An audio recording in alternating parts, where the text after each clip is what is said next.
에스겔서는 제가 은혜를 많이 받은, 그리고 저의 인생의 변곡점이 된 말씀입니다. 미국에서 목회를 하는 가운데 하나님께서 말씀을 쭉 풀어주셨고 열어주셨죠. 40일 금식 기도를 마친 이후에 하나님의 말씀이 창세기부터 요한계시록까지 연결되기 시작을 했고, 또 하나는 창세기부터 요한계시록까지 말씀을 읽어 내려가면서 저의 삶 속에 철저한 말씀에 근거한 회개가 일어나기 시작을 했습니다. 그때 저는 많은 눈물을 쏟아내면서 저도 모르게 이런 탄식이 나왔습니다. 내가 목사하다가 지옥 갈 뻔했다. 목사하다가 지옥 갈 뻔했다. 여러분, 그러면 제가 구원의 확신이 없었나요? 제가 영적인 체험이 없었나요? 하나님께서 특별한 은혜를 저도 많이 받고, 목회자로, 선교사로, 신학교 교수로, 그리고 이민 목회자로, 그리고 지역사회 안에서 영향력을 주는 영적인 리더로 생활을 잘 하고 있었습니다. 근데 그 하나님의 말씀인 이 성경 말씀 잣대에 나를 대보니까 기준이 미달이더라. 사람들의 평가는 둘째치고 하나님의 기록된 말씀인 성경에 나를 대어보니 미달이었다. 두려웠습니다. 성경 전체를 읽어 내려가는데 이 기록된 말씀은 대부분이 하나님의 종, 목사에게 주신 말씀이라는 것을 알게 되었습니다. 그리고 요한계시록 1장에 보니까 주의 종들은 별, 그 별인데 그 별은 주님의 오른손에 붙잡혀 있는 별. 그래서 하나님께서 주의 종을 통해서 말씀을 증거하고, 아멘, 그리고 양들을 살려내는 막중한 책임이 주의 종에게 있더라. 얼마나 많은 시간을 주님 앞에 정말 큰 통곡도 하지 못하고 그렇게 흐느껴 울었는지 몰라요. 그 하나님의 압도적인 임재 앞에 저는 다시 새로운 목회자의 길을 가게 됐죠. 내가 목사가 괜히 됐나 라고 하는 후회도 있었어요. 내가 섣불리 목사 된 게 아닌가? 아니거든요. 저는 분명히 말씀의 응답을 받았고 정규신학 과정을 공부를 했고 43살까지 공부를 마쳤거든요. 근데 하나님의 말씀에 비춰보니까 나에게 남는 것은 아무것도 없더라. 그때부터 다시 말씀을 펴 읽기 시작을 하고 저의 목회의 흐름과 앞으로의 비전, 하나님의 계획을 기도하는 가운데 나는 더 이상 미국에 있어야 할 것이 아니다라고 하는 결론을 내렸어요. 그럼 어떻게 할 것인가?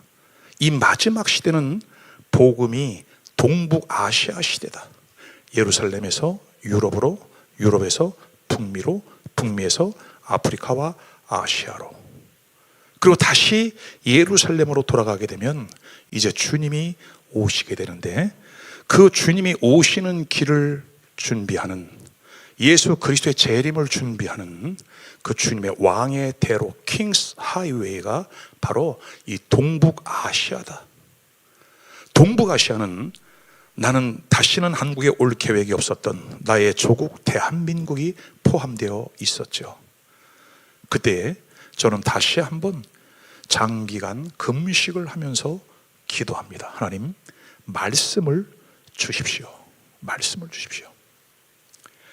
21일 금식을 하면서 하나님이 주셨던 말씀은 딱 두 가지였어요. 첫째는 신명기 6장 10절, 내가 짓지 아니한 아름다운 성을 줄 것이며 어딘지는 모르지만 어딘가에 내가 목회해야 할 도시를 준비해 놓았다. 그리고 두 번째는 이 에스겔서 1장, 2장, 3장의 말씀이었어요. 여러분, 1장, 2장, 3장의 말씀 전체를 읽어보다 보면요, 저에게는 너무나 정확하게 한국으로 돌아가라, 내가 언어가 다른 이방인들에게 보내는 것이 아니라 너와 언어가 같은 너의 동족에게 보낸다. 근데 그들은 패역한 족속이라. 그리고 내가 지금 한국에 들어가는 것은 불난 집에 기름통을 안고 들어가는 것이다. 가겠냐? 저는 그때 주저함이 없었습니다. 주님, 말씀하시면 저는 가라면 가고 서라면 섭니다. 그때 받은 말씀이 에스겔서 1장, 2장, 3장의 말씀이에요. 그리고 하나님께서 주셨던 앞으로 교회의 비전들, 교회가 어떻게 되어야 할 것인지에 대한 말씀을 받은 거죠. 자, 그래서 오늘은 본문 말씀을 통해서 바퀴 달린 교회의 회복.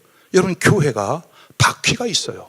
근데 바퀴 안에 또 다른 바퀴가 있어요. 여러분, 이것은 무엇을 의미할까요? 요즘 이스라엘과 미국 그리고 이란이 전쟁을 지금 하고 있잖아요. 아직 뭐 이렇게 육지에서 군인들이 싸우진 않지만 대부분 미사일로 싸우고 있는데, 이제 지상군이 투입되게 되면 전차 부대가 들어가게 될 거예요. 여러분, 전차를 연상해 보십시오. 자동차가 좌회전 우회전을 할 때는 이렇게 라운드 곡선을 그리면서 방향을 바꿔요. 그죠? 근데 전차는 그 자리에서 180도 360도 회전을 해버립니다. 근데 오늘 에스겔이 보았던 그 환상 안에는 바퀴 안에 바퀴가 달려있는 내 생물, 그 환상을 보면서 이제 하나님의 역사가, 에스겔서가 시작이 되어지는 거예요. 그래서 오늘 저는 본문의 말씀의 제목을 바퀴 달린 교회, 바퀴 안에 바퀴 달린 교회. 교회는 순발력이 있어야 된다는 거죠, 여러분. 아멘입니까? 그리고 마지막에는 내가 거기에 다시 돌아오리라. 야훼 삼마. 오늘 마지막 시간의 말씀일 거예요. 그래서 교회로 시작해서 교회로 마친다, 이번 에스겔서의 강해는. 그래서 우리가 교회 안에서 일평생 신앙생활을 해야 될 사람이라면 교회의 본질적인 이해를 하고, 우리가 교회를 이끌어 가시는 하나님의 말씀과 성령, 이와 같은 인도를 받으면서 신앙생활을 신바람이 나고, 또 어떻게 한다고 그랬지? 새 힘이 솟고, 또 뭐가 있다고 그랬지? 무지무지하게 행복한 신앙생활을 해야죠. 아멘이에요, 여러분. 자, 우리는 교회만 생각하면 시작. 신바람이 나고 새 힘이 솟고 무지무지 행복합니다. 옆 사람하고 한번 흔들어. 교회 잘 왔어. 신바람이 나고 시작. 신바람이 나고 새 힘이 솟고 무지무지 행복합니다. 아멘. 할렐루야. 에스겔서의 서론을 보게 되면요, 여러분, 구약 성경에 이르시되 and God said, 하나님이 말씀하셨다는 거죠. 이 표현이 632번이나 등장해요. 근데 그 가운데에 이 에스겔서에는 94번이 소개돼요. 굉장히 많은 것이 이 에스겔서에 소개되어지죠. 근데 이르시되 정도가 아니라 에스겔에게는 내게 이르시되, 내게 이르시되, God said to me, 하나님께서 내게 말씀하셨대요. 하나님이 나에게 말씀하셨대. I 메시지로 받아요. 우리가 오늘 하나님의 말씀이 모두에게 선포되어지지만 이 가운데 특별히 나에게 터치되어지는, 아멘, 이 말씀이 나에게 와닿는, 완전히 깨달아지는 그와 같은 은혜가 있기를 주님의 이름으로 축원합니다. 자, 그럼 하나님께서 이렇게 자주 언급하신 이유는 뭘까요? 성경 66권 중에서 에스겔서만큼 여러분 읽어보면 오늘 본문 잘 이해가 돼요, 여러분? 잘 이해 안 되죠? 이게 도대체 무슨 말이지? 에스겔서 전체의 흐름을 보면 성경 말씀을 읽으면 소망이 생기고 믿음이 올라와야 되는데, 사실 서론 쪽에서는요 상당히 큰 좌절과 절망을 느끼게 됩니다. 그럴 수밖에 없는 이유가 뭐냐면 에스겔서 1장 1절로 3절까지는 약 주전 597년경에 에스겔이 30살이 되던 그해 4월 5일 여호야긴 왕이 사로잡힌 지 5년째 되는 날, 아주 절망적인 상황에서 하나님의 부르심을 받습니다. 우리의 인생에서 정말 좌절이 되고 낙심이 되고 실망이 되고, 내 인생은 여기까지인가? 라고 하는 그 포기의 문턱에 있을 때, 그때가 하나님을 만날 때다. 여러분, 성경에 기록된 그 많은 기록들은 언제 시작이 돼요? 좌절, 절망, 포기, 사람이 할 수 없는 그 어떤 상황에 놓여 있을 때, 그때의 하나님의 역사. 지난주일 우리 성도들이 너무나 많이 은혜 받았다고 그래요. 속해서 말씀을 나누는데, 베세다 광야에서 해가 저물었고 빈들이고 허기진 사람들, 돈도 없고 구할 데도 없고, 그죠? 그럴 때 오병이어의 기적이 일어나더라. 어린아이의 그 보리떡 5개와 물고기 2마리를 가지고 5,000명이 먹고도 12광주리가 남는, 왜 하필이면 12광주리일까? 10광주리도 아니고 7광주리도 아니고 3광주리도 아니고 12광주리. 성경에서 10이라고 하는 숫자는 뭐라고 그랬죠, 여러분? 여러분 감사해요. 막 처음 듣는 것처럼 눈이 초롱초롱해요 지금. 10, 12, 적어야지 이거. 여러분 너무 고마워요. 그래서 목사하는 것 같아. 여러분 다 일일이 기억하면, 어떤 분이 그랬대요. 설교를 하니까 목양실에 찾아와가지고 그래요. 목사님, 오늘 설교하신 본문의 말씀은 지금으로부터 7년 전 여름 둘째 주일날 본문과 똑같습니다. 그러니까 목사님이 시험이 온 거야. 야, 어떻게 하면 좋아? 기도했대요. 하나님 앞에. 하나님, 어떻게 하면 좋아요? 이렇게 교인들이 너무 똑똑했나? 어떻게 하면 좋아요? 목회하기 어려워요. 주님이 깨닫게 하셨대요. 앞으로 이 말씀 또 할 겁니다. 왜요? 왜 한 번 하고 자꾸만 하십니까? 아무리 말씀을 외쳐도 안 바뀌니까 바뀔 때까지 할 겁니다. 여러분, 저도 또 할지 몰라요. 또 할지 몰라요. 우리가 하나님의 말씀을 바르게 받고 믿음으로 세워가는 은혜가 있기를 바랍니다. 자, 에스겔이 부름을 받을 때 그때 당시의 상황이 어떠했는지 열왕기하 24장 14절로 17절은 이렇게 말씀합니다. 다 같이 읽어봐요, 여러분. 시작. 그가 또 예루살렘의 모든 백성과 모든 지도자와 모든 용사 10,000명과 모든 장인과 대장장이를 사로잡아 가매 비천한 자 외에는 그 땅에 남은 자가 없더라. 그가 여호야긴을 바벨론으로 사로잡아 가고 왕의 어머니와 왕의 아내들과 내시들과 나라의 권세 있는 자도 예루살렘에서 바벨론으로 사로잡아 가고, 또 용사 7,000명과 장인과 대장장이 1,000명 곧 용감하여 싸움을 할 만한 모든 자들을 바벨론 왕이 바벨론으로 사로잡아 가고, 바벨론 왕이 또 여호야킨의 숙부 마따니아를 대신하여 왕으로 삼고 이름하였더라. 오늘 본문에 반복되어지는 표현이 뭐죠, 여러분? 뭐예요? 사로잡혀가고 사로잡혀가고 사로잡혀가고 사로잡혀갔다는 거예요, 여러분. 왕족도 사로잡혀가고 기술자들도 사로잡혀가고, 예루살렘에는 누구만 남아있어요? 일반인들만 남아있어요. 유능한 사람들은 다 포로로 잡혀 끌려간 거죠, 여러분.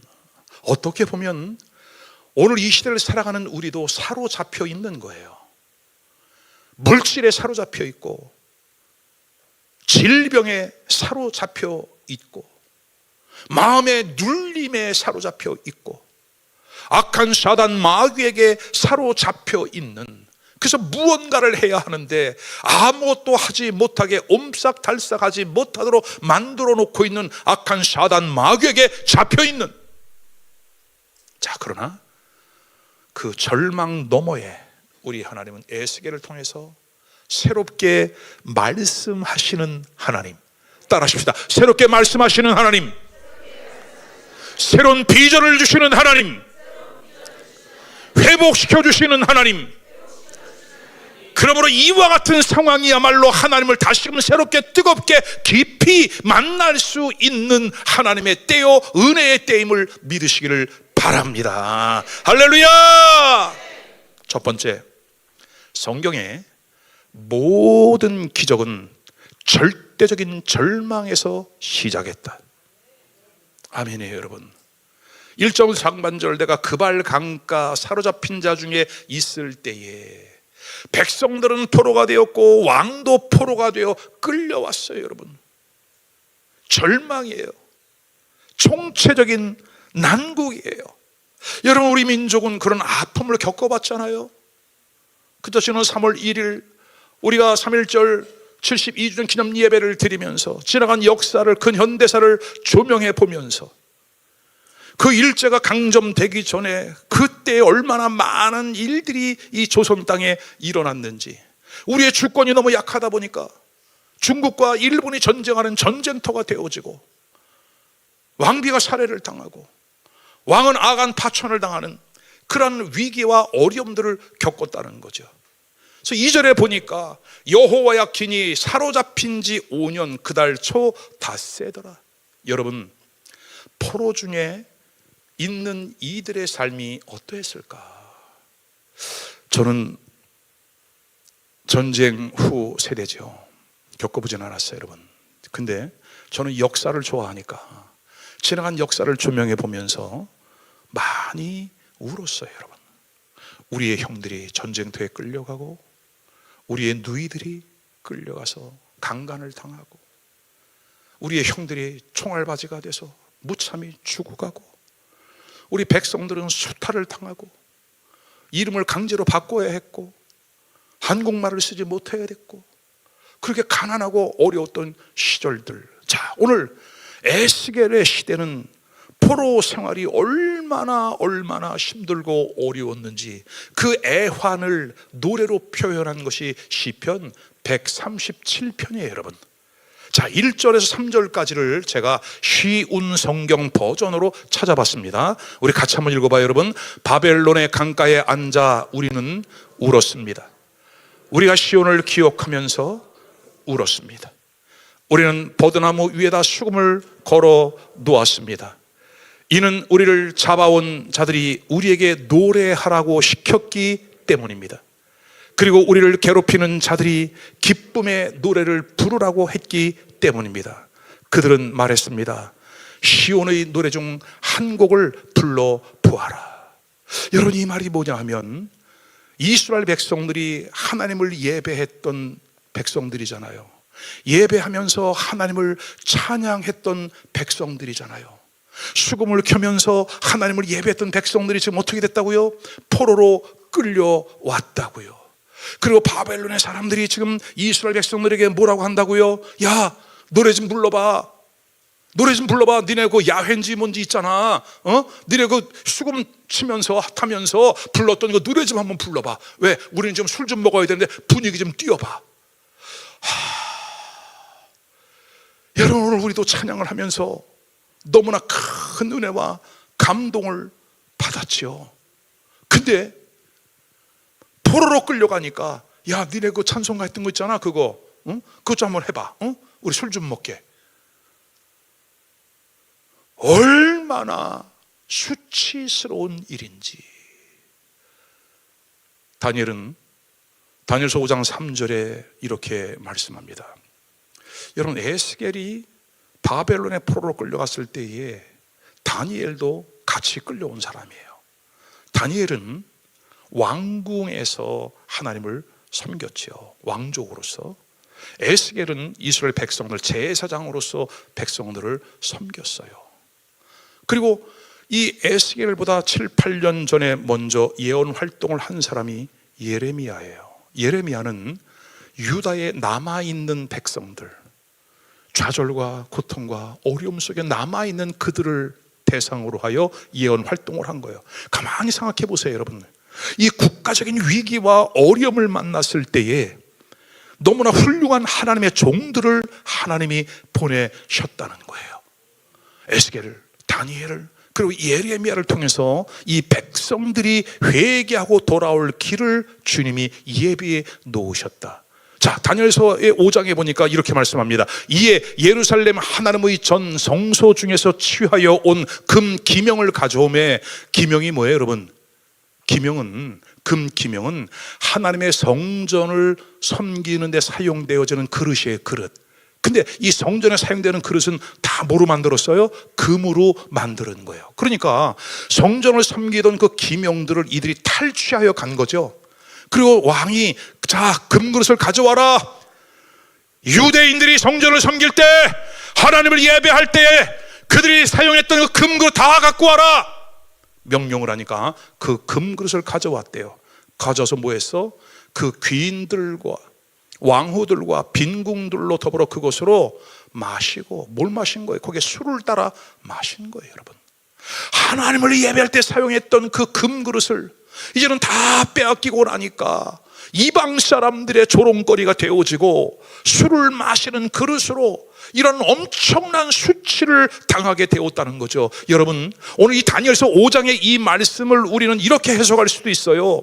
하나님을 온전히 믿고 따라야 할 우리의 심령에 하나님의 성전이 이루어져 있는 우리, 그러나 지금 악한 사단마귀 세속의 영들에게 우리의 마음 성전을 빼앗기고 우리 안에 들어와 이곳에 술을 들이붓고 음란과 탐욕과 마약과 중독될 만한 그런 것들을 계속 세속의 유행을 따라 우리의 심령 성전, 내 자신이 하나님을 예배할 때 드리는 금기명, 금그릇인데 이곳에 하나님의 말씀, 하나님의 영광을 위하여 들어가는 것이 아니라 세상적인 것들로 채워져 있는 이 일들, 그 시대에 이와 같은 아픔을 갖고 있었다. 여러분 어때요? 오늘 여러분의 마음 그릇은 어떻습니까? 지금 무엇이 담아져 있습니까? 내 마음에 나를 잡고 있는 것이 지금 무엇입니까? 여러분, 우리가 수치스러운 이 시간들을 빨리 종료시키고 주님의 영광을 향해 나아가는 은혜, 그래서 가장 절망적일 이때에 어찌할 바 없는 그때가 하나님의 기적의 시작이다. 여러분, 우린 이런 기도를 할 필요가 있어요. 내가 좀 위기와 어려움을 만난 듯 하다가 다시 살아난 경우도 있어요, 여러분. 그러나 진정한 은혜 안에 나가기를 소망한다면, 영적인 은혜를 갈망한다면 주님, 나를 죽여 주옵소서. 주님, 나를 완전히 깨뜨려 주옵소서. 여러분, 이렇게 기도하고 이렇게 깨달은 사람이 누구예요? 바울 사도입니다. 내가 그리스도 예수와 함께 십자가에 못 박혔나니 그런즉 이제는 내가 산 것이 아니요 내 안에 그리스도께서 사신 것이라. 내 안에 사느니 예수 그리스도니 나의 죽음도 유익함이라. 이럴 때 에코 조금 넣어주면 딱 맞는 건데 우리 조금 더 힘ок 좀 맞춰봐요. 자, 그래요 여러분, 어차피 우리의 영의 충만함을 받는다면 내 자아가 십자가에서 죽어진 것을 확증하게 될 거예요. 그런 은혜가 있기를 바라요. 여러분, 제가 조금 조심스러운 간증인데요, 청년 때 이런 환상을 제가 보게 돼요. 사순절 기간쯤이에요.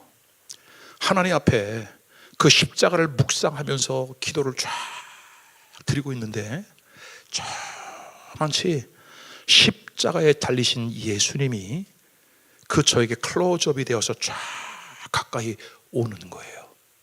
분명히 예수님이 면류관을 쓰고 십자가에 달리셔서 물과 피를 쏟아내고 계셨어요. 그리고 제가 그 십자가 앞에서 하염없는 눈물을 쏟아내면서 가슴을 치면서 통회하고 있었어요. 근데 그 십자가에 달리신 예수님이 점점 더 가까이 오는 거예요. 깜짝 놀랐어요. 그 십자가에 예수님이 달리신 것이 아니라 제가 달려주고 있었어요. 여러분,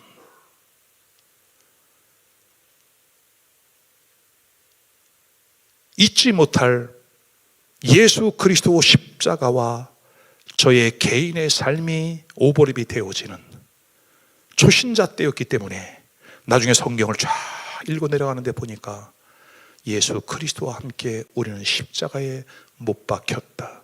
그래서 예수님이 십자가에 달리실 때에 함께 달리신 인격이 세 존재가 있는데, 첫째는 예수 그리스도, 둘째는 사단 마귀, 셋째는 우리 자아. 다시 살아나신 분은 예수 그리스도. 그래서 우리는 그 부활의 영성으로 예수님과 함께 연합하여 이제는 죄와 상관이 없는 경건과 거룩한 십자가 보혈의 능력으로 다시 살아난다. 여러분, 이런 환상이 없다 할지라도 우리 십자가의 비밀을 깨닫고 우리의 삶 속에 이와 같은 옛사람이 정리되어지고 옛사람이 청산되어지는 은혜가 있기를 주의 이름으로 축원합니다. 하나님의 말씀이 우리 안에 역사하기만 하면은 여러분, 우리가 내가 예수님과 함께 달리는 것이 보여져요, 믿어져요, 확실해요. 면류관을 쓰고 있는 예수님, 내 머리에 면류관을 쓰시고 예수님이 달리신 손과 발 나도 못 박혔으며 예수님이 찔리신 그 창의 옆구리, 그 옆구리에 나도 피를 흘리며 쏟아내는 그 하나님의 은혜, 나의 손과 발. 여러분, 예수님 십자가 달리셔서 7군데 피를 흘리잖아요. 7군데 피를 흘렸다고 하는 것은 완전한 속죄의 은총이죠. 어떻게 7개지? 첫째, 머리에 가시 면류관에서. 두 번째, 양손, 양발 5개죠. 그리고 옆구리 6개죠. 마지막 7번째, 채찍에 맞아 온몸에서 피를 쏟아내시고, 그가 찔림은 우리의 허물을 인하며 그가 상함은 우리의 죄악을 인함이라. 그가 징계를 받음으로 우리가 평화를 누리고 그가 채찍에 맞음으로 남을 입었도다. 십자가 안에서 총체적인 구원, holistic salvation, 영, 혼, 육, 이 세 가지를 완전히 우리를 새롭게 빚어 주셨다. 아멘이에요, 여러분. 그러므로 이제는 우리가 예수 그리스도의 은혜로 구원을 받은 우리가 더 이상 세상에 매이고 세상에 묶이고 세상에 가치를 둘 것이 있다 없다? 하나도 없다. 아멘. 이스라엘 백성들이 이렇게 수치를 당하고 고통스러운 노예 포로의 삶을 살면서 아마 그들에게는 숱한 질문들이 꼬리에 꼬리를 물었을 거예요. 정말 하나님이 살아계신 게 맞는가? 하나님 살아계신다면 왜 나에게 이렇게 힘든 시간을 허락하는가? 왜 나에게 이런 어려움을 주는가? 과연 하나님은 나를 보고 계시는 건가? 여러분, 정말 고독함과 다른 사람들은 다 견딜만 한 것 같은데 왜 유독 주님은 나에게만 이렇게 나를 갖고 이렇게 힘들게 하시는지, 그런 생각을 한 적이 있는 사람은 여러분, 축복입니다. 특권입니다. 징계가 없는 자식은 사생아라. 나에게 특별히 관심을 갖고 나를 만지시는 그 하나님의 은혜. 그리고 에스겔은 그런 고백을 드렸겠죠. 하나님, 도대체 우리 민족의 미래는 어떻게 되는 겁니까? 이 나라와 이 민족은 하나님이 택하신 권세 있는 선민, 우리 민족은 어떻게 되는 겁니까? 여러분, 오늘 우리도 이 에스겔과 같은 다양한 고통에 사로잡혀 끌려다닙니다. 하나님과의 관계가 단절되고 인간관계가 단절되어지고 무서운 질병, 어떻게 보면 부채에 시달리는 것도 사로잡힌 거죠, 여러분. 그러나 오늘 하나님께서는 어떻게 하신다? 깨어나게 하시고 번성하게 하시고 형통하게 하신다는 사실을 믿으십시오. 여러분, 성경 전체가 우리에게 소망을 주는 말씀이요, 우리에게 믿음을 주는 말씀이요, 믿음대로 될지어다 그대로 되니라 하나님 보시기에 좋았더라. 아멘. 그러므로 우리가 만나는, 여러분이 지금 걷고 있는 이 광야와 같은 고독한 그 길은 하나님 기적의 전주곡이다. 두 번째로, 그 문제를 풀어가시는 것은 하나님이 하늘의 문을 열어주신다. 따릅시다. 열린 하늘문이 해답이다. 열린 하늘문이 해답이다. 열린 하늘문이 해답이다. 하나님, 저에게 하늘의 문을 열어 주옵소서. 하나님 저에게 사명의 문을 열어 주옵소서. 하나님 저에게 치유의 문을 열어 주옵소서. 하나님 저에게 해결의 문을 열어 주옵소서. 자, 1절 하반절을 보십시오. 시작. 내가 그발 강가 사로잡힌 자 중에 있을 때에 하늘이 열리며 하나님의 모습이 내게 보이니. 아멘. 사로잡힌 자 중에 있을 때 하늘의 문이 열렸대요. 여러분, 어떻게 보면 이 에스겔은 포로로 끌려온 지난 5년 동안 정말 혹독한 포로 생활에 시달렸죠. 매이고 묶이고 사로잡혔어요. 여러분, 오늘 우리의 삶도 절망적인 좌절이 있는 그런 일들 여러분 얼마나 많으세요? 그죠? 제가 여러분들의 형편을 어느 정도 알잖아요. 여러분, 여러분들은 저한테 말씀을 안 하셔도요, 저는 다 알아. 정말요? 시작. 그럼 기도해 보면 다 나와. 다 나와. 여러분의 마음 상태가 어떠한지, 여러분의 가정이 지금 어떻게 움직이고 있는지, 영적으로 풀어가지 못하는 이유가 무엇인지 하나님이 알게 하세요. 여러분, 그래서 그것을 위해 집중 기도하고, 그래서 이번 성회도 하나님께서 새봄을 맞이하면서 영성 회복 축제를 허락하신 거예요. 아멘. 우리의 삶이 아무리 매이고 묶이고 사로잡혀 있어도 따라하십시다. 세 가지만 있으면 능히 이길 수 있다. 다시 한번, 세 가지만 있으면 능히 이길 수 있다. 세 가지만 있으면 능히 이길 수 있다. 중요한 내용이죠. 첫째, 하늘 문이 열렸다. 따라합시다. 하늘 문이 열렸다. 둘째, 하나님의 모습을 보았다. 아멘이에요, 여러분? 그럼 세 번째는 뭘까요? 3절 말씀이에요. 갈대아 땅 그발 강가에서 여호와의 말씀이 부시의 아들 제사장 나 에스겔에게 특별히 임하고 여호와의 권능이 내 위에 있으니라. 그발 강가에 포로되어 사로잡혀 있을 그때에, 포로 생활한 지 5년이 지났을 그때에 여호와의 말씀이 무엇이요?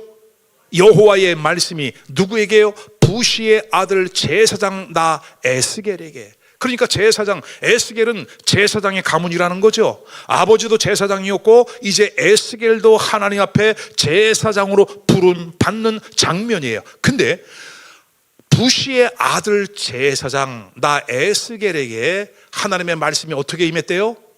특별히 임했대요. 여러분, 따라하십시다. 주여, 나에게 말씀이 임하게 하옵소서.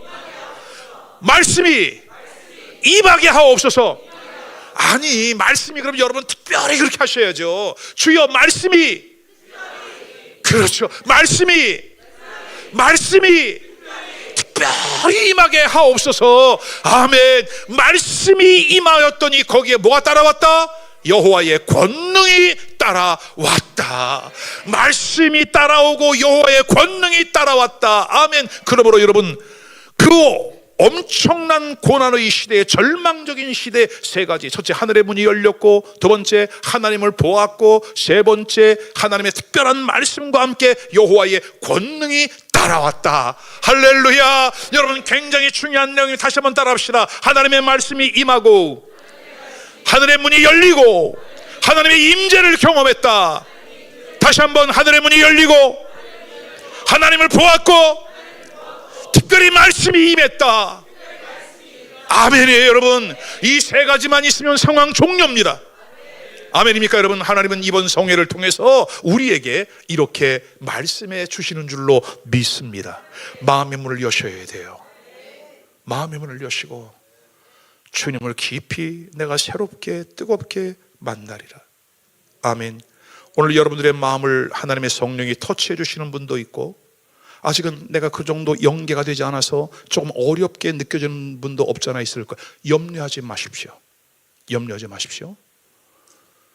하나님은 우리의 영적인 레벨에 맞추어서 그 말씀을 재해석하여 주신다. 재해석하여 주셔 우리의 입맛에 쏙쏙 맞는 말씀으로 또 먹여 주신다. 아멘입니까 여러분? 그래서 하늘의 문이 열릴 때에 모든 문제는 해결되어진다. 할렐루야. 세 번째는 그 위에 말씀이 부어지고 하늘의 문이 열리고 여호와의 임재를 보았고 여호와의 말씀이 권능으로 나타날 때 그 위에 네 가지 비전이 나타나요 여러분. 네 가지 비전. 첫째는 폭풍과 큰 구름이 몰려왔어요. 여러분, 우리도 때로는 이렇게 큰 구름, 폭풍, 큰 먹구름 같은 그저 빛 하나 비치지 않는 그런 좌절적인 상황을 만날 때가 있어요.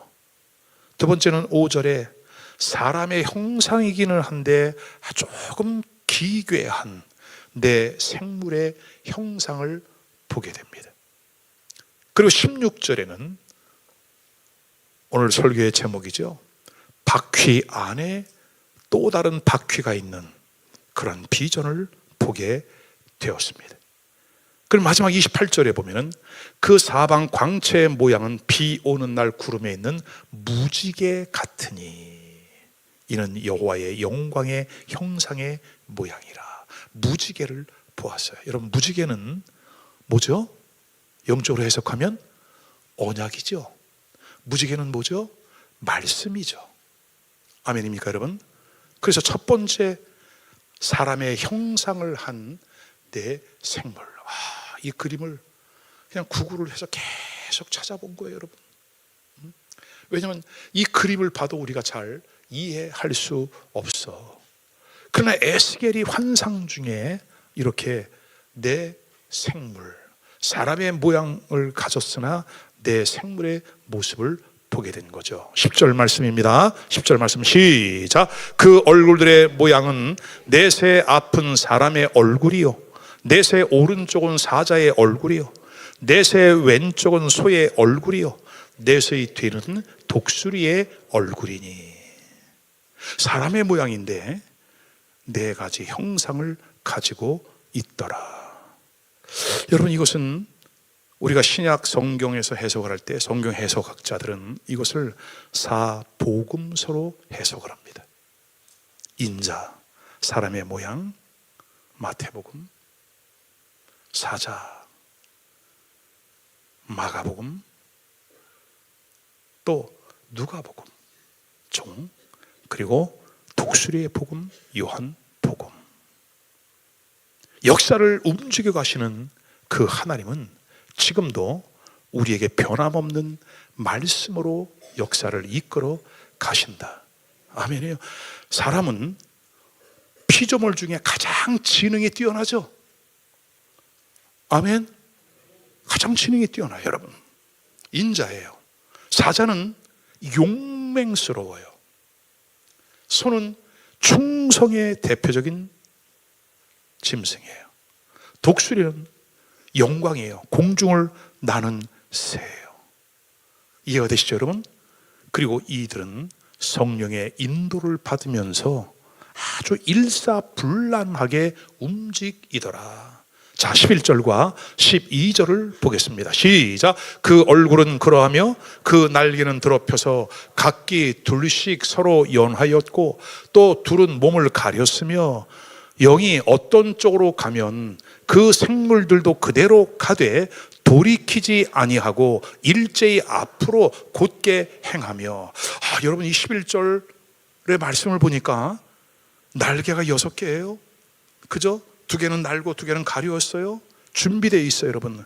마치 이사야가 성전에 올라가서 보았던 천사의 모습. 거룩하다, 거룩하다, 거룩하다.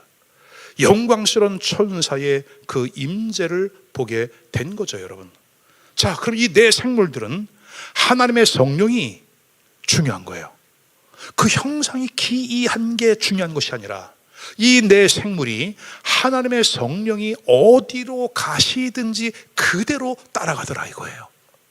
아멘. 내 생물이 하나님의 성령의 인도를 받으며 따라가는데, 그러면 이 내 생물은 누구일까? 에스겔서 10장 15절에 현대인의 성경으로 이렇게 번역을 해놓았어요. 시작. 그룹 천사들이 위로 올라갈 때 보니 내가 그발 강가에서 보던 바로 그 생물들이었다. 지금 그발 강가에서 이 내 짐승의 형상을 본 거 아니에요, 여러분? 그죠? 근데 이것이 뭐였다고요? 그룹 천사들. 하나님의 역사 속에는 천사가 동원되어지고 천사가 우리를 지키고 보호하심을 믿습니다. 아이, 목사님, 천사가 어디 있어요? 여러분, 그래요? 여러분, 또 악한 영이 어디가 있어요? 목사님, 지금 귀신이 어디가 있고 지금 달나라 왔다 갔다 하는 시대에 귀신의 역사를 인정하지 않는다는 것은 여러분 성령에 대해서 그만큼 무지하다는 거예요. 성령이 있는 반면에 악한 영의 역사도 있다. 사람을 창조하시기 전에 사람보다 먼저 창조된 영적인 존재가 있으니 누구다? 천사다. 이사야서 14장과 에스겔서 28장의 이 천사들의 시작에 대해서, 그리고 이 타락한 천사들이 어떻게 되었는지를 성경은 분명히 우리에게 밝히고 있죠. 사도 요한 역시 옛뱀 곧 용이라고 불리는 자가 자기의 때가 얼마 남지 않은 줄 알고 심히 분내어 어디로 갔다? 땅으로 내려갔다. 점점 더 이 시대는 악한 영의 역사가 더 득세하는 시대를 우리가 살아가요. 근데 염려하지 말아라. 왜냐하면 지금 성령의 시대요, 은혜의 시대요, 능력의 시대다. 그래서 에스겔은 그 시대 하늘문이 열리고 하나님의 말씀이 특별히 임했고 여호와의 권능이 그에게 임한 것을 경험을 했다. 아멘이에요, 여러분. 오늘 본문에 보니까 이 천사의 날개가 많아요. 그만큼 천사는 아주 민감하게, 자유롭게, 빨리 움직일 수 있다는 거죠. 두 번째는 바퀴 안에 바퀴가 달렸는데 그 바퀴마다 눈이 그렇게 많이 있어요. 이것은 정확하게 본다는 거죠. 그리고 이 바퀴, 수레바퀴와 같은 것 안에 바퀴가 있어요. 서론의 설명을 드린 것처럼 민감하게 반응하고 움직여 가는 거예요. 오늘 우리 성도 주 예수 교회 안에 이같이 바퀴 안에 바퀴 달린 교회처럼 빠르게 방향을 바꿔가면서 하나님의 성령의 인도를 받을 수 있기를 주의 이름으로 축원합니다. 여러분, 우리가 하나님의 말씀과 성령의 충만 감동이 없다면 교회가 나가는 그 일을 이해하지 못합니다. 그거 교회가 이거 해야 돼? 지금 우리가 그거 할 때야? 이거 해야 되는 거 아니야? 지금은 아무것도 하지 말아야 되는 거 아니야, 이거? 지금 뭘 한다고 그러는 거야, 지금 교회가? 이러한 일들이 일어난다, 교회 안에서. 하나님의 성령이 우리에게 반응하시고 이끌어 가실 때 우리는 바퀴 안에 바퀴 달린 것처럼 민감하게 신속하게 반응하고 움직여갈 수 있기를 주의 이름으로 축원합니다. 여러분, 제가 그래서 지금 이 시대에 정말 우리 성도들을 위하여, 우리 임원들을 위해 정말 기도를 많이 하고 있거든요. 왜냐하면 담임 목사가 영적인 감동을 받고 선포를 했어요. 근데 임원들이 와가지고 목사님 그거 하셔야 되나요? 우리 목사님 여러분, 이러면 나도 그래야죠. 그럼 둘 다 앉아가지고 그러고 있는 거야. 그러는 동안 마귀는 우리 아이들 다 채가고, 사단 마귀는 여러분의 가정을 풍비박산으로 만들어 놓고 있고, 그러는 동안 사단 마귀는 대한민국을 이 지경으로 만들어 놓고 있고. 여러분, 우리가 깨워서 아멘이에요. 아멘이에요, 여러분. 목회에 관한 것은 여러분들이 저에게 일임을 하고 또 저를 위해서 기도하셨으니까 맡기고 순종하고 따라오시면 되는 거예요. 아멘이에요, 여러분. 우리 유혜경 원사님이 법무사인데 그 일을 전문가잖아요. 근데 내가 유권사 그거 왜 그렇게 해? 이렇게 해야지. 내가 간섭한 적이 있어, 없어? 홍석일 형제한테 왜 수술을 왜 그렇게 해요? 이렇게 해야지. 그런 적 있어요, 없어요? 김봉호 원사한테 왜 그걸 그렇게 해? 그런 적 있어 없어 권사님? 한 번도 없어. 왜? 그 일들은 여러분이 전문가예요. 나는 기도만 할 뿐이야. 목회에 관한 것은 하나님이 저에게 맡기셨다.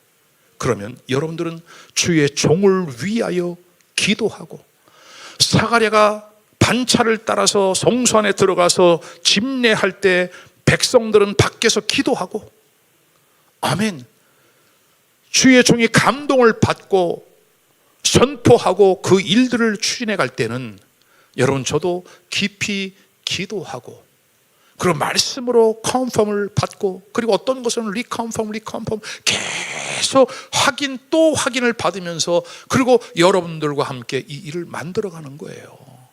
그럼 여러분들은 민감하게 반응을 하고 움직이는 게 필요하죠? 아멘. 그럼 되겠어요, 안 되겠어요? 그래요. 우리 아이들이 이렇게 와가지고 지금 필기를 다 하고 있는데 에스겔서 우리 애기들이 이해할까? 이해하지 못하도 들려오는 것만 적어. 너희들 너무 잘하고 있는 거야. 너무 최고야. 목사님이 너희들을 만나서 너무 행복해.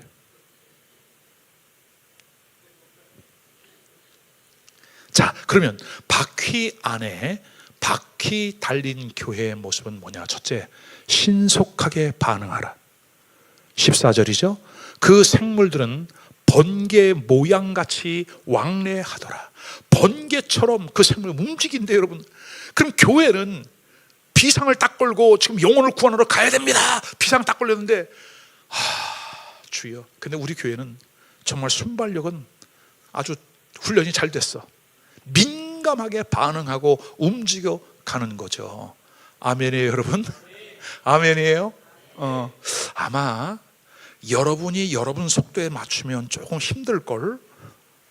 빨리 하나님의 성령의 그 스피드에 맞추어 가는 훈련이 될 수 있기를 주님의 이름으로 축원합니다. 따라하시죠. 주여, 민감하게 반응하겠나이다. 민감하게 반응하겠나이다. 자다가도 벌떡 깨서 반응하겠나이다. 할렐루야. 두 번째는 네 바퀴가 있었대요. 네 바퀴. 15절, 그 생물들 곁에 있는 땅 위에는 바퀴가 있는데 그 얼굴을 따라 하나씩 있고, 그 네 형상의 얼굴이 있었는데 그 바퀴가 하나씩 있대요. 여러분, 그러니까 어때요? 바퀴가 네 개니까 불안해요, 안정적이에요? 안정적이에요.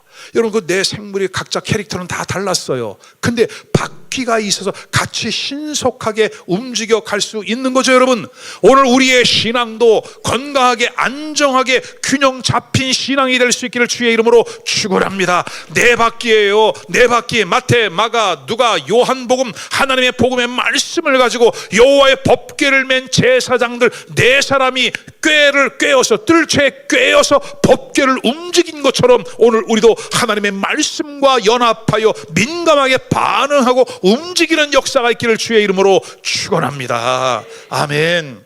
세 번째는 바퀴 안에 바퀴가 있대요. 16절이죠. 우리 같이 한번 읽어봐요. 다시 한번 시작. 그 바퀴의 모양과 그 구조는 황옥같이 보이는데 그 넷은 똑같은 모양을 가지고 있으며 그들의 모양과 구조는 바퀴 안에 바퀴가 있는 것 같으며. 할렐루야. 여러분, 저는 이 상상만 해도 이 교회를 통해서 하나님이 행하실 일들에 대한 기대감이 높아져요.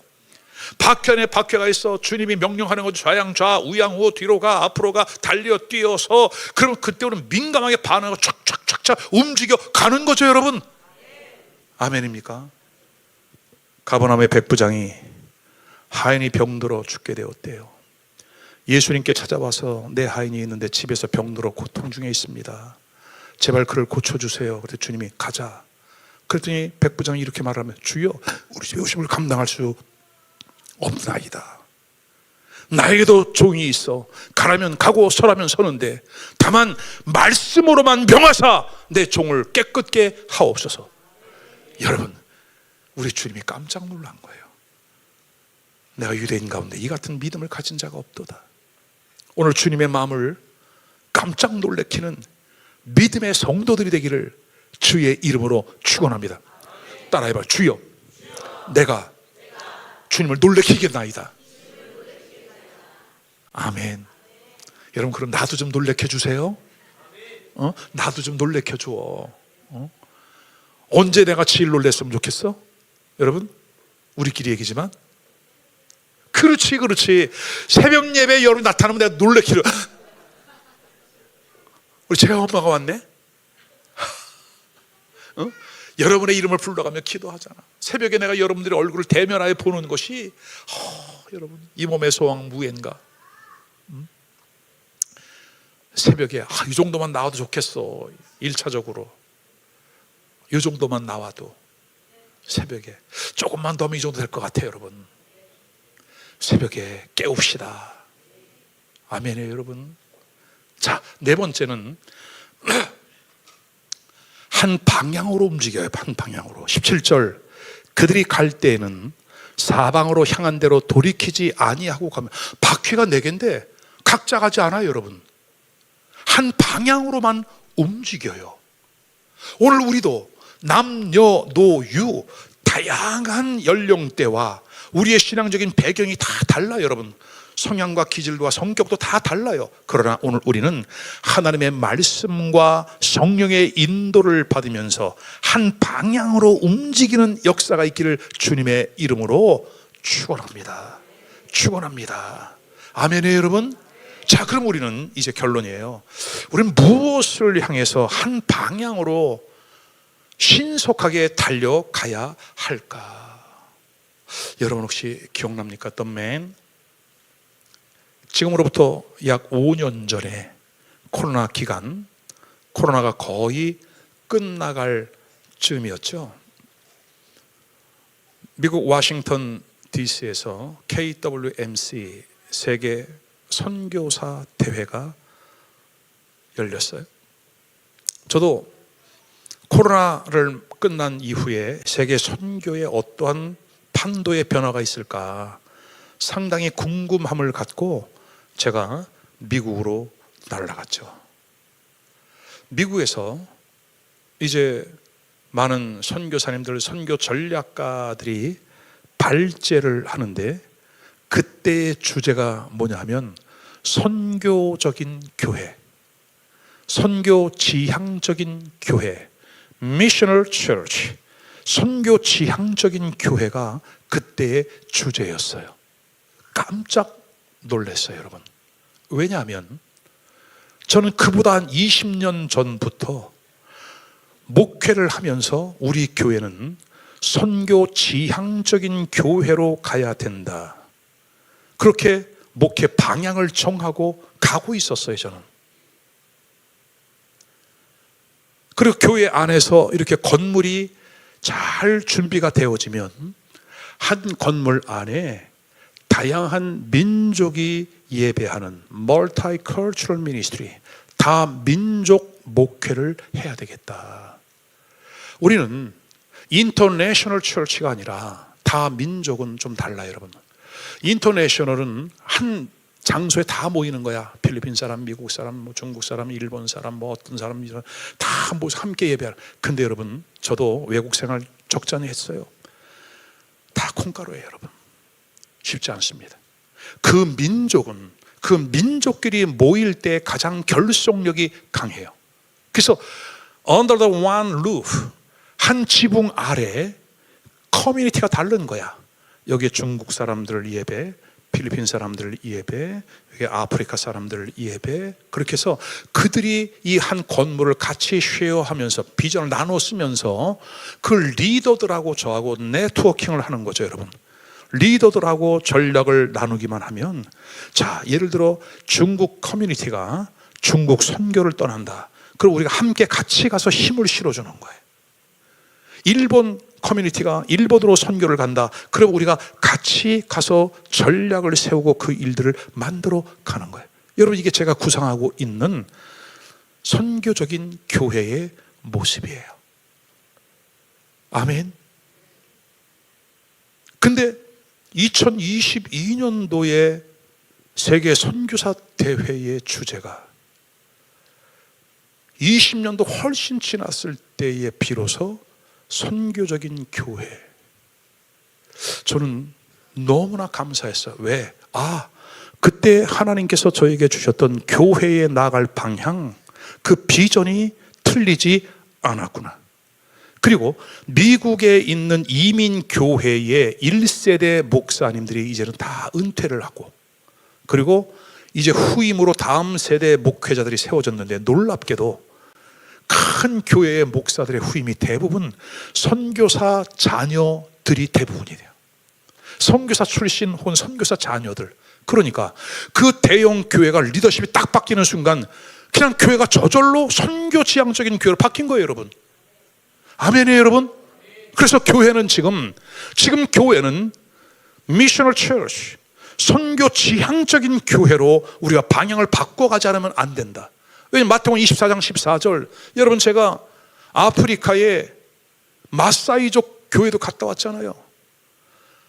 그 전사, 아프리카의 수많은 사람들이, 흑인들이 노예로 팔려갔는데 이 마사이는 한 명도 팔려가지 않았어. 남자 여자 평균 키가 177cm야. 이들이 댄스를 하면, 점프를 하면 50cm 이상 뛰는 거예요, 여러분. 얼마나 용맹스러운지. 사자가 다른 짐승을 잡았으면 그 사자를 때려 눕혀가지고 그걸 뺏어갖고 와. 용맹스러운 사람. 근데 거기에도 복음이 들어갔다. 그리고 아마존 그 아우카들, 자기네 땅 들어오기만 하면 남자들은 무조건 죽이는, 인육을 먹는 그곳에도 갔다 왔어요. 거기에도 이미 교회가 세워져 있더라. 우리가 창끝 선교를 만들면서 모티브를 거기에서 얻은 거죠.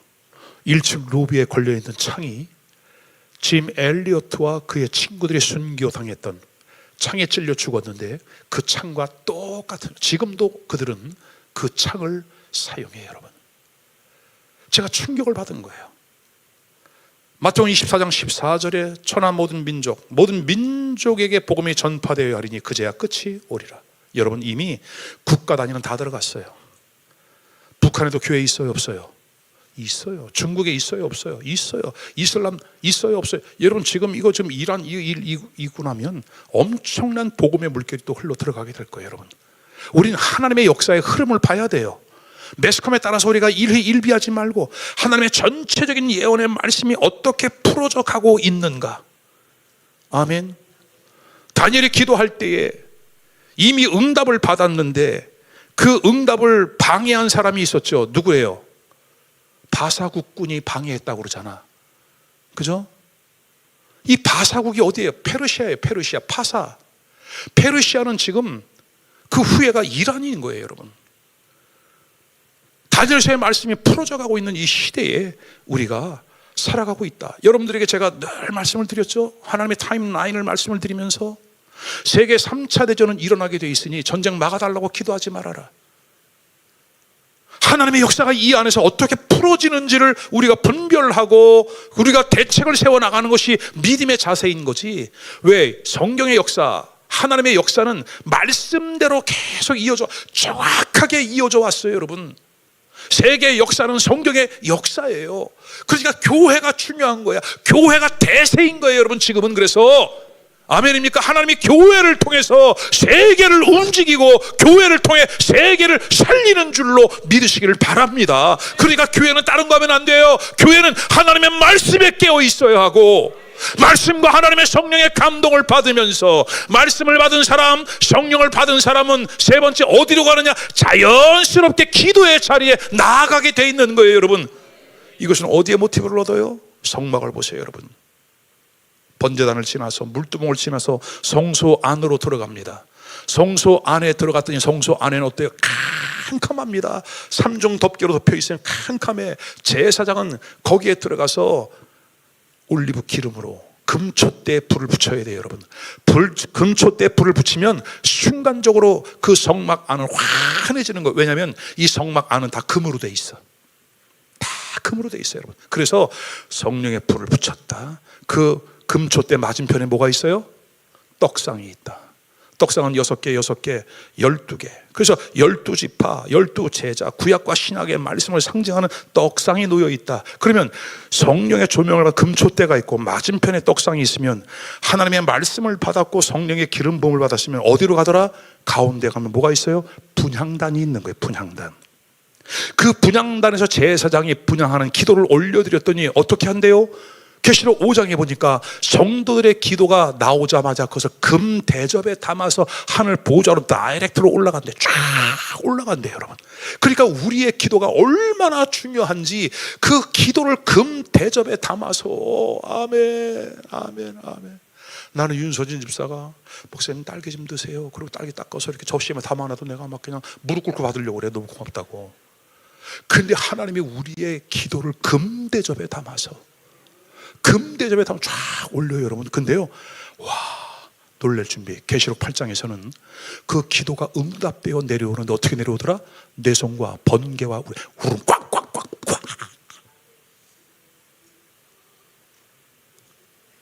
우리 하은이가 방언 기도 쫄렁쫄렁 해도 하나님의 그냥 위에서 사단의 역사를 대적하고 쫄지 않기를 바라요, 여러분. 집안에서 일어나고 있는 일, 세상에서 일어나고 있는 일 때문에 그 작은 일 때문에 일비하지 말고 우리는 하늘을 소유한 자답게 강하고 담대한 믿음으로 선포하고 나가는 은혜가 있기를 주의 이름으로 축원합니다.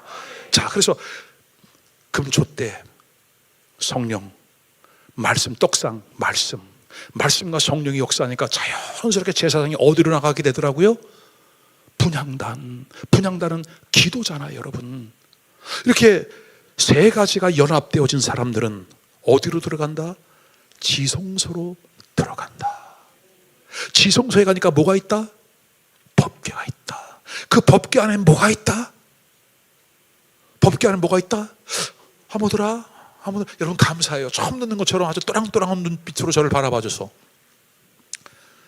지성소 안에는 법궤가 있는데 그 법궤에는 아론의 쌍난 지팡이, 십계명 돌판, 세 번째는 뭐가 있다고요? 감추인 만나, 항아리에 감추인 만나. 근데 이 만나가 그냥 만나가 아니라 감추어져 있는 만나야. 아무에게나 안 줘. 누구에게 줘? 지성소까지 들어오는 자에게 줘. 영계가 마당에 머무는 사람 안 돼. 영계가 번제단만 통과하면 안 돼. 영계가 물두멍만 통과하면 안 돼. 영계가 성소 안에까지만 들어와도 안 돼. 어디까지 들어가야 돼요? 지성소까지 들어가야 돼요. 지성소 법궤 안에 감추어진 항아리에 있는 만나를 먹어야 돼. 근데 이 감춰진 만나는 뭐냐? 마태복음 24장 45절에 보니까 지혜롭고 충성된 종이 되어 내 집 사람을 맡아 때를 따라 양식을 나누어 줄 자가 누구냐? 때에 맞는 양식을 나누어 줄 자가 누구냐? 여러분, 아침 먹고 점심 먹고 저녁 먹는데 반찬 똑같아요, 달라요? 아침하고 점심하고 저녁하고 같아요, 달라요? 달라요. 지금은 이 마지막 때의 양식을 먹어야 돼요. 근데 그 양식은 깊이 감추어져 있대요. 아무에게나 열어주지를 않아요. 그래서 오늘 우리의 영계가 지성소까지 들어가야 돼요. 근데 우린 지성소에 누구만 들어간다? 일반 제사장은 못 들어가죠. 대제사장만 들어간다. 대제사장이 언제 들어간다? 속죄일 7월 10일 대속죄일에 들어간다. 근데 어떻게 들어간다? 제비를 뽑아서 반차에 따라 들어간다. 일평생 지성소에 못 들어가는 제사장도 부지기수예요, 여러분. 근데 우리는 염려하지 않습니다. 왜냐하면 우리의 영원한 대제사장이신 예수님을 믿는다. 그 예수님의 옷자락에 우리를 감싸 우리를 지성소까지 데리고 가시는 줄로 믿으시기를 바랍니다. 아멘. 그래서 오늘 우리는 이 마지막 시대에 선교적인 교회로서의 이 사명을 감당할 수 있기를 주의 이름으로 축원합니다. 두 번째는 종말론적인 교회로 바뀌어야 돼요. 여러분, 이것은 제가 한 7, 8년, 한 10년, 한 15년 전쯤부터 저에게는 이 하나님의 타임라인, 엔드 타임에 대한 메시지가 쭉 연결되기 시작을 했어요. 그래서 지금은 그동안 젊은 시절에 30대 때부터 십자가 복음을 들고 여러 나라를 다니면서 집회를 했다면 이제는 예수 그리스도의 다시 오심, 세컨드 커밍, 예수님의 재림을 준비하는 때가 되었다. 왜냐하면 하나님의 시간표를 보니까 지금은 주님이 다시 오실 날이 얼마 남지 않았기 때문에. 그래서 교회는 지금 종말론적인 교회로, 에스케탈로지컬 처치, 지금 하나님의 역사가 지금 이렇게 문 닫을 때가 다 오고 있는데 이걸 모르고 있는 거예요, 여러분. 지금 당번이 이걸 몰라. 종을 쳐야지 깨어나는데 그걸 몰라. 종을 칠 시간을 몰라. 종을 쳐도 듣지를 못해 지금. 그래서 지금 교회는 선교적인 교회와 종말론적인 교회로 가야 된다. 아멘. 근데요, 중요한 거죠. 제가 2022년도에 워싱턴 DC 세계 선교대회를 마치고 그때 브라질, 파라과이 가서 집회를 하고 있는 동안 하나님 앞에 많은 기도를 드리면서 오늘 이 에스겔서의 말씀이 다시 저에게 읽혀지고 깨달아지기 시작을 한 거예요. 바퀴 달린 교회. 그래서 이 마지막 때는, 지금 이 시대는 따라하십시다. No Paradigm Church. 이건 뭐냐면 그동안 교회의 역사는 나름대로의 어떤 패턴을 가지고 이렇게 교회가 움직여 왔어요, 여러분. 근데 지금은요, 노 패러다임이야. 노 패러다임이야. 그냥 성령이 방향 바꿔. 네, 오른쪽이야. 네, 직진이야. 네, 돌아. 네. 여러분, 민감하게 반응하고 옮겨오지 않으면 우리가 지금 이 시대에 처질 수밖에 없다. 그래서 요한계시록 2장과 3장에 소아시아의 7개 교회를 소개하죠. 에베소, 스무나, 보가모, 두아디라, 사데, 라오디게아, 필라델비아, 라오디게아. 이 7개 교회를 소개하면서 이 교회들에게 하나님의 성령이 공히하신 말씀이, 공통적으로 하신 말씀이 두 가지가 있어요. 뭐예요? 첫째, 성령이 귀 있는 자는 들을지어다. 성령이 교회들에게 하시는 음성을 들을지어다.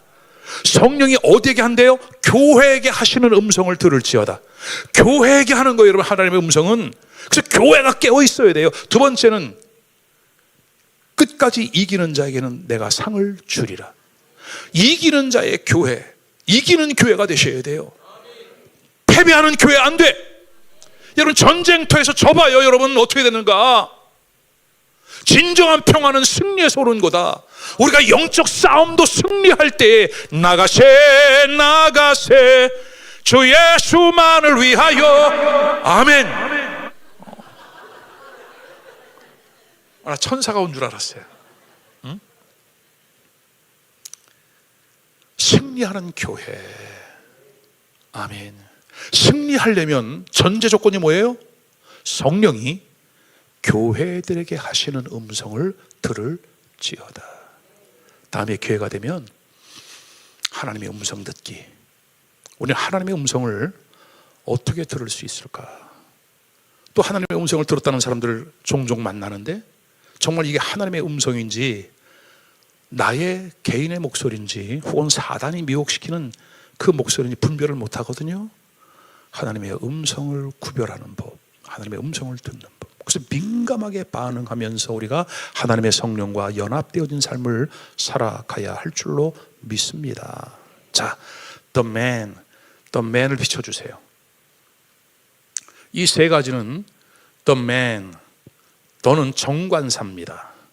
정관사에 제가 이렇게 글씨를 만들다 보니까 새로 세워진 게 7개인 거야. 오! 7빛깔 무지개. 7빛깔 무지개는 언약, 약속, 말씀. 아멘. 천지는 없어져도 말씀은 없어지지 않아. 영원한 언약이야.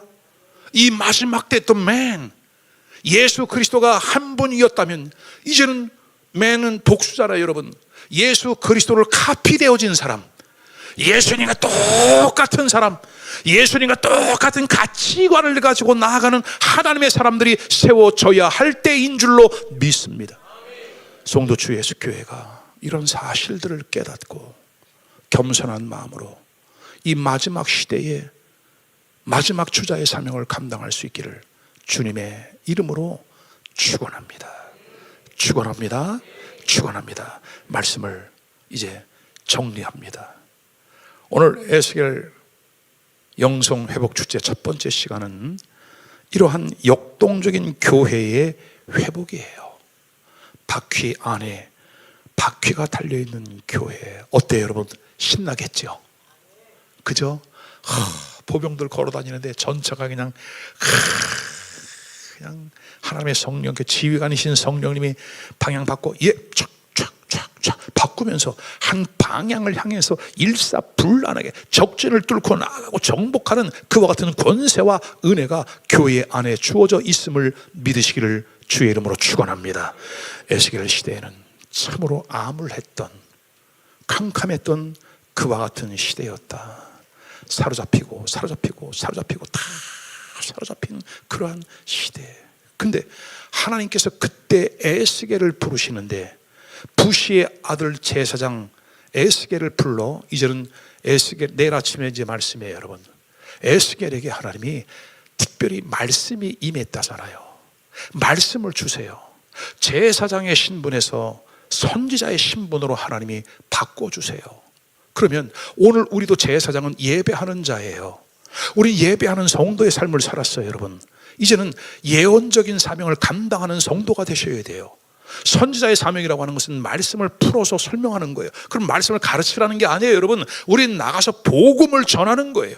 내가 만난 예수 십자가의 그 복음을 전하는 것, 이것이 바로 예언적인 교회의 사명인 줄로 믿으시기를 바랍니다. 하늘의 문이 열렸고 하나님을 보았고, 그리고 말씀이 특별히 임하고 권능을 받더라. 오늘 우리에게 이 필요한 영적인 요소만 열려지면 다른 일들은 저절로 열리고 풀어지고 해결되어짐을 믿습니다. 오늘 하나님의 성령이 여러분의 마음을 꼭 붙잡아서 축원합니다.